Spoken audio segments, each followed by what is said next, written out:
I started playing for a team when I think I was 9, so it was like under 10s at the time, just for a local team called Gedlin.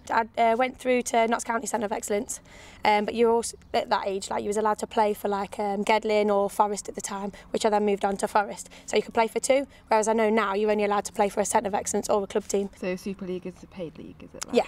And what sort of the average, can I ask the average pay for the Super League? Do you know what, I don't know, it really just depends on what club you play for. I know with us it's like how many games you play and things like that, so I think it just varies. We play in the top league and you don't get paid nowhere near as much as the men. We still have to work. We do get central contracts like with playing for England, but only so many players get that, which I'm fortunate to get, which is like 16 grand a year, which is good, but it's still you couldn't live off that. So I still got a job and I work in an elderly people's home, so that's good, but no, I think it's different just because I think it's the fans as well. You don't get as many supporters watching the women's game as you do the men's, which that's what brings the money in. So the female game is a different type of game, to be honest. Not so physical as the men's game. Perhaps the tempo is not so quick.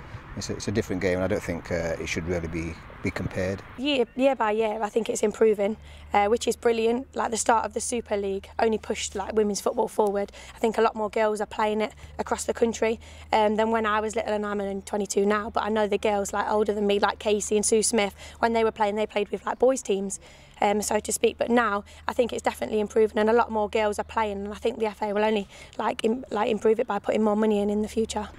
All girls football clubs face a challenge at the moment. The FA have just announced that girls football is in the decline because of other activities that girls are doing.